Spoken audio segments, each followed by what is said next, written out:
Israel is walking on thin ice with its American allies following an announcement to further expand and facilitate settlement building in the West Bank. The U.S. State Department released a statement on Sunday blasting the Israeli move to greenlight 4,500 new Jewish settlement homes deep in the West Bank as, quote, deeply troubling and an obstacle to peace with the Palestinians. The Israeli government also passed a controversial resolution that hands Finance Minister Bezalel Smotrich, a settler himself, practically all control over planning approval for settlement construction. The Biden administration is calling on Jerusalem to abide by the commitment it made at the Aqaba and Sharm El Sheikh peace summit, where Israel agreed to hold off on advancing plans for new settlement homes for 4 months.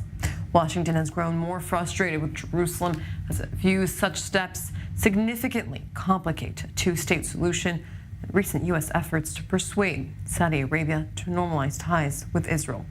Earlier, I spoke to former advisor to Prime Minister Netanyahu, Gilad Katz.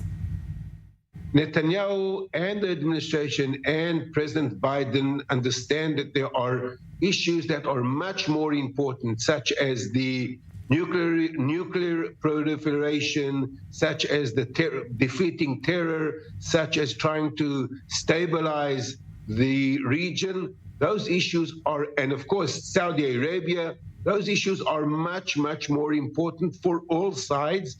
And as I said, even though we are two very strategic allies, we can disagree upon issues that we see in a different, from different angles. But the most important thing is, and that is something that one has to understand, that on the most important issues, Israel and the Biden administrations are totally on the same page. And joining me now is I-24 News correspondent Pia Stekelbach. Pia, talk to us about this American statement. Well, Sarah, first of all, all of this comes amid Barbara Leaf's visit here to the region, the top American diplomat regarding the Middle East. Now, the U.S. State Department spokesperson Mike Miller came out with a statement. I want to quote to you from it. It says, quote, "The United States is deeply troubled by the Israeli government's reported decision to advance planning for over 4,000 settlement units in the West Bank. We're similarly concerned by reports of changes to Israel's system of settlements administration that expedite the planning and approvals of settlements." And I want to point out something. It says deeply troubled. The U.S. is deeply troubled and as opposed to deeply concerned. That is the wording that we've seen in previous statements. You can really see that the American administration is making this a priority, also coming out immediately with a statement and not waiting for the next press conference. Now, the American position on settlement expansion is well known. It has been the position for many years. It is seen as a major obstacle for a possible two-state solution, which is still the goal that the U.S. administration anticipates.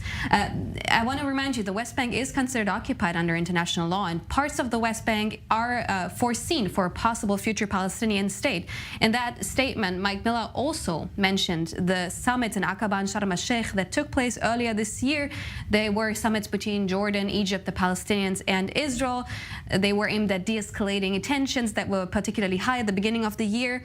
And there Israel is said to have committed to, and again, quote, stopping discussion of any new settlement units until 4 months, units for 4 months, and to stop authorization of any outposts for 6 months. So you see, Israel is really playing with time here. That was in March, and now it is mid-June.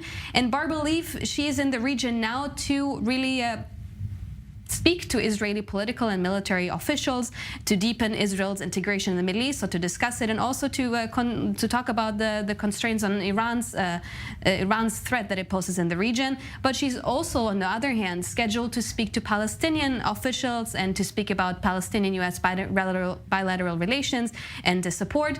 And the recent settlement expansion will, of course, be topic in these conversations with the Israeli side, but also with the Palestinian sides.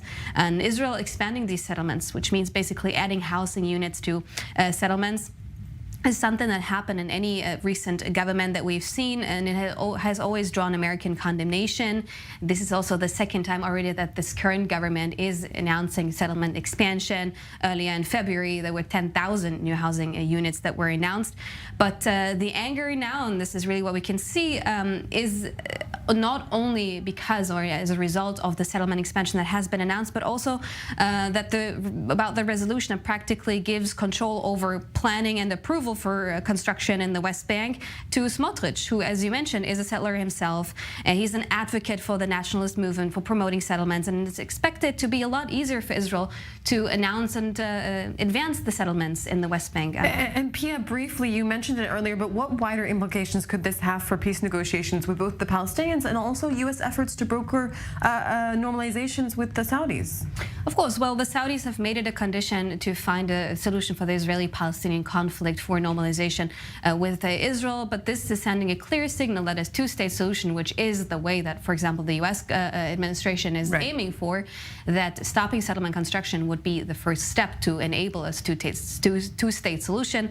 That seems very unlikely that the Israeli government, it's pursuing the opposite.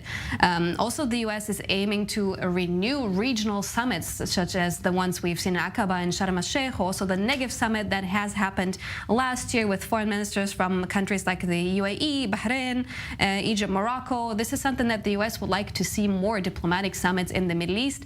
But the next Negev summit in the format should have happened in Morocco. Morocco hasn't come up with a date yet. And these signals coming from Israel, the reason for Morocco not coming up with a date yet is discontent with the Israeli government. And surely this will come up in that summit when it does happen. Pia, thank you very much for that update.